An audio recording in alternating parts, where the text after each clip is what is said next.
Hello friends, welcome back to Diksha Mahato blog. कैसे हैं आप सभी? आई होप आप सभी अच्छे होंगे, मैं भी अच्छी हूँ। तो फ्रेंड्स, अभी हम लोग आए हुए हैं विद्यु बोसाइड, जो कि बड़ा सा बोर्ड में लिखा हुआ है। और यहाँ पे सत्ययुग में बहुत ही विचित्र घटना घटित हुआ था, विचित्र, अनोखा और बहुत ही भयंकर बोल सकते हैं। और ये कहानी हम लोग बचपन से सुनते आ रहे हैं, जो कि दादाजी लोगों से, दादी माँ लोगों से, मैं भी अपनी दादी माँ से सुनती आई हूँ ये कहानी। और इस कहानी का जो कि कुछ कुछ अंश यहाँ पे अभी भी है, वो मैं आप लोगों को दिखाऊंगी। तो उससे पहले मैं आप लोगों को कहानी बता देती हूँ। ये कहानी जो कि ये बताऊंगी तो आप लोगों को सब चीज देखने में आसानी होगी, हर एक चीज में अच्छा से दिखाऊंगी तो आप लोगों को मालूम भी हो जाएगा और पता भी चल जाएगा। तो ये कहानी है 7 भाई 1 बहन की, जो कि एक साथ रहते थे, सभी एक ही समूह में रहते थे, एक साथ बहुत ही खुश थे। और उस टाइम जो कि सातों भाई बाहर काम करने जाते थे और जो एक बहन थी वो घर में रहती थी और घर का खाना उना सब बनाती थी, घर का सारा कुछ काम करती थी। तो एक दिन ऐसा ही हुआ कि सातों भाई काम करने के लिए जा रहे थे और उसकी बहन को आदेश देते हैं कि तुम घर का खाना उना बना के रखना। तो वो वैसे ही खाना बना रही थी, भाई तो चले गए काम पे और बहन वैसे ही खाना बना रही थी रोज की जैसे ही। तो वो साग काटने लग जाती है सब्जी बनाने के लिए। तो साग काटते काटते उसका थोड़ा सा हाथ में कट हो जाता है, थोड़ा सा हाथ में कट जाती है। तो वो सोचने लग जाती है कि अब कैसे इसको पोंछे, कहाँ पे पोंछे। तो वो सोचती है अगर मैं दीवार में पोंछूंगी तो फिर भैया लोग गुस्सा करेंगे, और अगर कपड़ा में पोंछूंगी तो वो भी ठीक नहीं होगा, भाभी लोग फिर देखेगी तो क्या सोचेगी। ये सोच के वो क्या की साग सब में ही पोंछ दी, जिसमें वो सब्जी बना रही थी उसी साग में पोंछ दी और सब साफ कर लिए और उसी को सब्जी बनाई। तो रोज की तरह भाई लोग आए खाना खाने के लिए बैठ गए उन लोग। तो उनको खाना परोसी बहन, तो खाना खा रहे थे रोज की तरह ही। तो उनको थोड़ा सा स्वाद में परिवर्तन लगा, जो पहले खाते थे उससे कुछ अधिक ही अच्छा लगने लगा ये वाला खाना। तो वो पूछने लगे फिर बहन से कि आज का भोजन इतना स्वादिष्ट कैसे लग रहा है, आज का खाना में ऐसा क्या तुम मिक्स की है कि इतना स्वादिष्ट लगने लगा है, अभी आज कुछ अधिक ही स्वादिष्ट लग रहा है, तो इसका राज क्या है, पूछने लगे। तो फिर बहन बोलती है, काफी देर वो भी सोची, ऐसे तो पूरा डर गई थी, घबरा गई थी लड़की। उसके बाद फिर वो बताती है काफी देर बाद कि मेरा हाथ में थोड़ा सा कट हो गया था तो मैं उसको साग में ही मिक्स की। ये सोच के उनके दिमाग में ये आ गया, लालच आ गया, एक तरफ से लालच बोल सकते हैं, लालच आ गया कि वो सोचने लगे अगर बहन का खून इतना स्वादिष्ट है तो उसका मांस कितना स्वादिष्ट लगेगा, उसका मांस खाने में कितना टेस्टी लगेगा। तो ये सब सोचते थे, लेकिन छोटा भाई जो है उनसे अलग सोचता था। वो अपनी छोटी बहन से बहुत ही प्यार करता था, बहुत अच्छा मानता था उनको। तो फिर वो इसके खिलाफ था, इन लोग मारने का ऐसे साजिश करने लगे, प्लानिंग करने लगे बहन को मारने का कि इसको कैसे मारा जाए और कैसे उसका मांस खाया जाए। पर इस चीज का विरोध छोटा भाई पहले से करने लग रहा था। पहले तो उन लोग का घर उस साइड में था, देखिए टुंगरी के उस पार में था घर। फिर उन लोग प्लानिंग बना के यहाँ पे लाए बहन को। इधर साइड 2 टुंगरी है, ऐसे उस टुंगरी के बीच में और इस टुंगरी के बीच में ये जगह मिलता है। ये जगह उस टाइम बहुत ही जंगल था, यहाँ पे तो कोई खाली ऐसे, अभी के टाइम में तो पूरा खाली है, सब कुछ साफ साफ देख सकते हैं, पर पहले जंगल था। तो दोनों टुंगरी के बीच में लाया गया, सोचा गया कि इसी जगह मारेंगे। पर इस चीज का खिलाफ था छोटा भाई, लेकिन छोटा भाई कुछ कर नहीं सकता था क्योंकि वो काफी छोटा था, सबसे छोटा था। लेकिन उसको बड़ा भाई लोगों का तो आदेश का पालन करना पड़ेगा, इसीलिए वो चुप था। और बहन को फिर लाया गया, सभी को शिकारी करने के लिए ही जंगल आ गया था। उस टाइम इधर पूरा पेड़ पौधा था बोल सकते हैं ना, तो पेड़ पौधा था। तो यहाँ आए और यहाँ पे रुके थे वो, और जो कि केंद का पेड़ मैं दिखाती हूँ आप लोगों को, यहाँ पे ये अपना डेरा डाले थे। देखिए ये केंद का पेड़ है और यहीं पे अपना छोटा सा जो झोपड़ी बोल सकते हैं, जंगल में झोपड़ी बनाए थे। और भी केंद का पेड़ था वैसे तो, लेकिन वो क्या बोलते हैं, मर गया ना, और कुछ अभी बाकी है। और एक केंद का पेड़ वहां भी है, देखिए यहाँ पे तो केंद का पेड़ है, यहाँ पे इन लोग घर बनाए। उसके बाद जो है छोटी बहन को बोला गया कि तुम इस वाला केंद का पेड़ में रहो। यहाँ पे जो कि थोड़ा सा झुका हुआ था, ये अभी टूट गया है, ये थोड़ा सा झुका हुआ था, तो यहाँ पे रहने के लिए बोला गया था उसको, तुम यहाँ पे रहो, कोई जंगली जानवर तुमको कुछ नहीं कर सकता है, यहाँ तक कोई जंगली जानवर नहीं आ सकता है। तो इसको वहां रुकने बोला गया। और जो भाई सब था उन लोग चला गया है पहाड़ तरफ चला गया था उन लोग, और यहाँ इसको छोड़ दिया था उधर टुंगरी तरफ जाके। और उन लोग प्लानिंग बनाने लगा मारने का कि यहाँ से तीर मारा जाए यहाँ करके। तो फिर सभी कोई अपना जो तीर रहता है उसको थोड़ा सा ठीक करने लग गया, जो चोखो जो बोलते हैं हम लोग अपनी भाषा में, चोखो करने लग गया ताकि वो तुरंत से लग जाए। लेकिन जो है बड़ा भाई सब ट्राई किया, कोई नहीं सका। ठीक है, अब 7 भाई में से 6 भाई ट्राई किया, कोई नहीं सका। लेकिन एक जो छोटा भाई था वो अंधा था, असल में वो एक काना बोल सकते हैं, एक आंख में काना था। तो वो नहीं चाहता था मारना अपनी छोटी बहन को, क्योंकि वो बहुत प्यार करता था अपनी छोटी बहन से। तो वो नहीं चाहता था अपनी बहन को मारना, लेकिन वो अलग साइड मारना चाहता था तीर, लेकिन उसका तीर लग गया सीधा अपनी बहन पे। उसकी बहन मर जाती है, तीर लगने के बाद तो मरेगी, तो उसकी बहन मर जाती है। तो उसका भाई लोग प्लानिंग करता है कि मांस बना के अब खाया जाएगा, पर छोटा भाई जो है अभी भी विरोध करता है। बहन तो मर गई लेकिन मांस बनाने में अभी भी विरोध करता है वो। तो बड़ा भाई लोग सोचता है कि ये तो सामने रहेगा तो मतलब मांस बनाने देगा नहीं, तो इसको क्या करते हैं, किसी न किसी बहाने दूर भेजते हैं, जहां हम लोग मांस बनाएंगे वहां से दूर भेजते हैं। तो उन लोग प्लानिंग बनाया कि उसको लकड़ी चुनने का आदेश दिया गया कि तुम जाओ खाना और सब्जी पकाने का तक का लकड़ी लेके आओ। तो अब कम सम लकड़ी में तो आएगा नहीं, और उसको ढेर सारा लकड़ी लेने के लिए जंगल तरफ भेज दिया जाता है। देखिए वहां टुंगरी है, तो उधर साइड भेज दिया जाता है लकड़ी लेने के लिए, और उसको दिया जाता है छोटा सा रस्सी, ताकि उसको खूब टाइम लगे और इन लोग अपना काम अच्छे से कर सके। लेकिन वहां जाके वो रोने लग जाता है, अब अधिक लकड़ी ले जाना है और छोटा सा रस्सी मिला है, अब कैसे ले जाऊं मैं, ये सोच के वो रोने लग जाता है। तभी एक सांप उधर से आता है और वो पूछता है उसको कि क्या हुआ, तुम क्यों रो रहे हो। तो फिर वो बोलता है कि मुझे लकड़ी ले जाना है, पर मेरा भाई लोग जो है छोटा सा रस्सी दिया है और अभी हमको जल्दी जाना है, क्योंकि मेरी बहन को वहां काटा जा रहा है, उसका मतलब सब्जी बनाया जा रहा है। तो फिर सांप बोलता है कि हम लपेट जाते हैं तेरे लकड़ी में, रस्सी बन जाते हैं हम, और तुम जाके आराम से घर में रख देना, फिर हम वापस आ जाएंगे।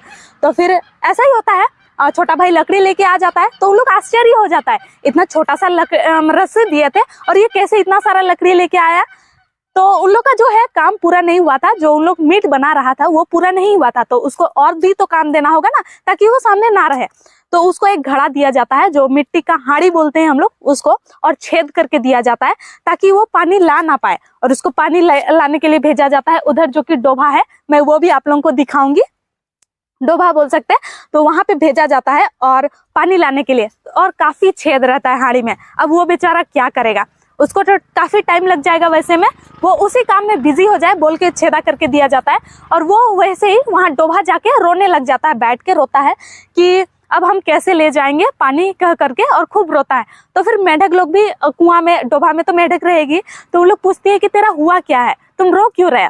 तो फिर वो बोलता है कि अभी हमको जल्दी से पानी ले जाना है और मेरी बहन को वहां पे काटा जा रहा है, मांस बनाया जा रहा है, तो अब हम जल्दी से कैसे जाएंगे, जब हाड़ी में इतना छेद है तो पानी हम कैसे ले जाएं। तो फिर मेढक सब भी बोलती है कि तुम टेंशन मत लो, हम लोग तेरा जो छेद है उसमें चिपक जाते हैं और तुम पानी लेके जाओ और फिर घर में रख देना, फिर हम लोग वापस आ जाएंगे। तो फिर छोटा भाई बोलता है ठीक है, और वैसे ही करके हाड़ी में पानी लाता है घर में। तब तक से जो कि उसका मांस बन चुका होता है उसकी बहन का। अब वो भाई क्या करेगा, काफी लेट हो जाता है उसका ये सब करते करते। तो अब आता है मांस खाने का बारी। तो वो क्या करता है, मांस तो खा सकता है नहीं, क्योंकि वो अपनी बहन को बहुत अच्छा करता था, बहुत अच्छे से रखता था, बहुत प्यार करता था।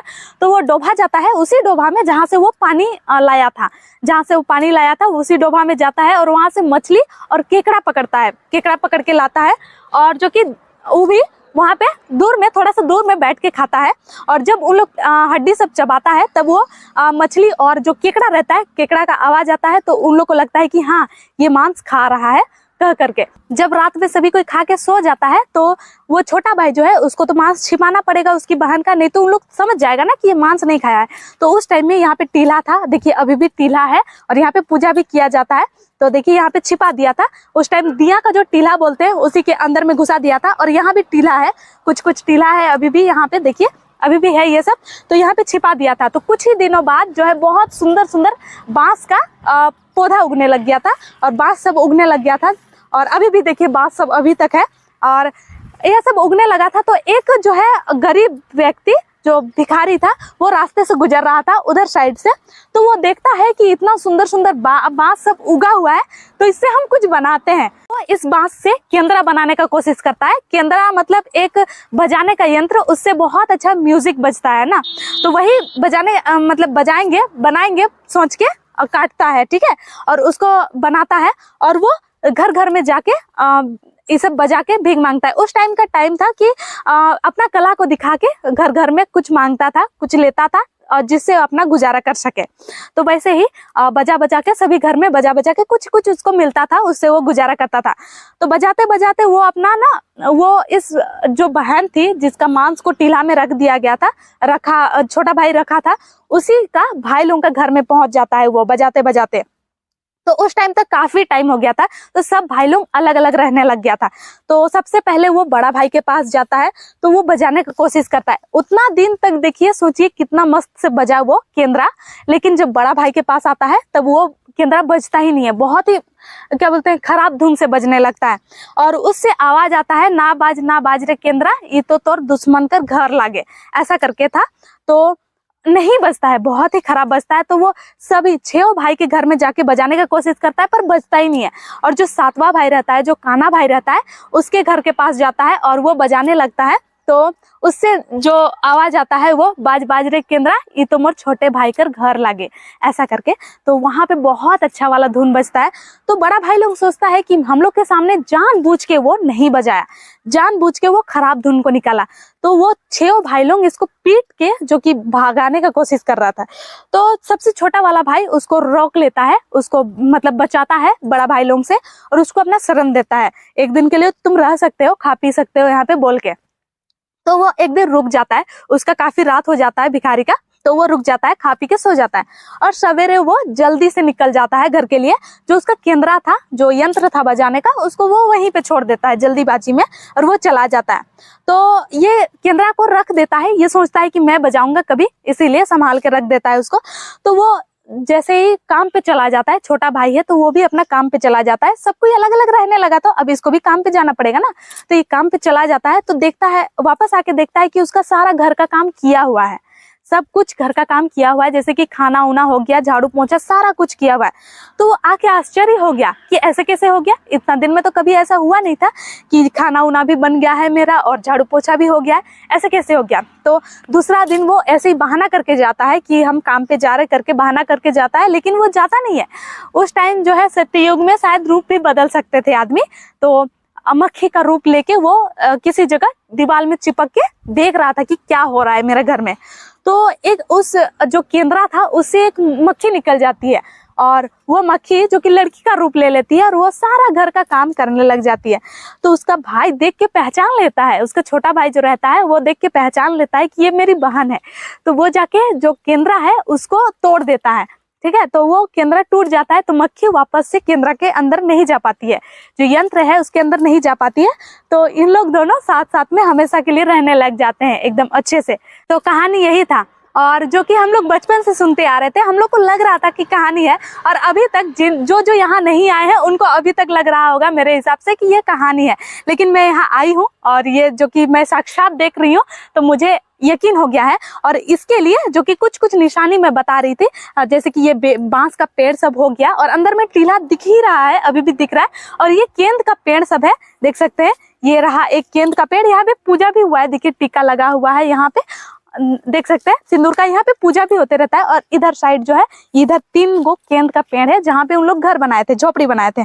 और सबूत के रूप में यहाँ पे जो कि पत्थर भी है, जिसको बोल सकते हैं पूजा किया जाता है। यहाँ पे देखिए एक जो कि बहन का प्रतीक करके यहाँ पे एक पत्थर दिया हुआ है, यहाँ पे पूजा होता है। और जो है 7 भाई लोगों का यहाँ पे दिया हुआ है प्रतीक, जो कि सरकार लगाई है इस जो है धरोहर को बचाए रखने के लिए। और यहाँ पे एक बोर्ड भी लगा हुआ है, देख सकते हैं। ये 7 भाई का जो है एक एक पत्थर है, और सबसे छोटा वाला जो है सबसे किनारे में है, बड़ा से छोटा करके यहाँ पे पत्थर लगाया हुआ है, जो कि पूजा भी होते रहता है टाइम टाइम में। देखिए यहाँ पे टीका भी लगा हुआ है, और यहाँ पे पूजा होता है। और कब होता है ये तो मैं नहीं बता पा रही हूँ। और जो कि यहाँ पे एक बोर्ड भी है इधर साइड, जो कि पीछे में, जो सबसे शुरुआत में मैं आप लोगों को दिखाई थी, यहाँ पे बोर्ड है जो सरकार लगाई है, जो कि बोर्ड लगाई है सरकार, और यहाँ के लोकल लोग मिल के लगाए हैं। और वहाँ पे जो है 7 पत्थर, और जो बहन का पत्थर था वो भी मैं आप लोगों को दिखाई। तो अभी हम लोग चलेंगे डोभा के पास में, जो डोभा जिसमें वो केकड़ा और मछली पकड़ के लाया था, केकड़ा और मछली पकड़ के लाया था। और जो कि मेढक जो हांडी में चिपका हुआ था, वो सभी मैं आप लोगों को दिखाऊंगी। तो चलिए अभी चलते हैं डोभा के पास में। तो अभी हम लोग चलते हैं डोभा के पास, जो कि वहां पे डोभा दिख रहा होगा। तो आइए चलते हैं। और बांस का पेड़ से थोड़ा सा दूर में है ये डोभा, थोड़ा सा खेत तरफ आना पड़ता है। तो आते हैं अभी और चलिए देखते हैं डोभा। तो अभी आ गए हैं हम लोग डोभा के सामने में। देखिए ये डोभा है और इसमें थोड़ा सा अभी काम किया गया है। पहले तो डोभा था, अभी कुआं का रूप दे दिया गया है, इसको मरम्मत कर दिया गया है थोड़ा सा। और इससे बस कुछ ही दूर में है ये बांस का पेड़, जो कि केंद का पेड़ दिख रहा है आप लोगों को, बस कुछ ही दूर में है। तो यहीं पे वो भाई आया था और जो कि अपना पानी ले गया था और केकड़ा मछली जो भी है यहाँ से ले गया था। वो वापस लौट रहे हैं अभी गाड़ी की ओर में। और देख सकते हैं अभी बहन के लिए जो कि साड़ी दिया हुआ है, चुन्नी दिया हुआ है। और लोकल लोग यहाँ पे पूजा करते रहते हैं, जो जो जानते हैं इसको। और आसपास के लोग तो ऑब्वियसली सब कुछ जानते ही होंगे, सभी को यहाँ पे पूजा करते हैं। तो मान के अगर कोई आना चाहते हैं तो यहाँ पे जो कि ये रास्ता रांची पिथौरिया रोड है और 2 बोर्ड लगाया हुआ है टोटल। एक रोड के उस पार में देख सकते हैं वो वाला बोर्ड है, और एक बोर्ड है जो कि यहाँ पे जहाँ पे पत्थर है, बांस का पेड़ है, तो यहाँ पे एक बोर्ड लगाया हुआ है। तो इस निशान से आप जान सकते हैं और यहाँ पे आ सकते हैं। तो फ्रेंड्स आज का ब्लॉग का एंड यहीं पे करते हैं। अगर वीडियो अच्छी लगी हो तो एक लाइक कर दीजिए और एक प्यारा सा कमेंट कर दीजिए। और अगर चैनल में नए आए हैं तो चैनल को सब्सक्राइब कर दीजिए। मिलते हैं नेक्स्ट ब्लॉग में, तब तक के लिए बाय बाय।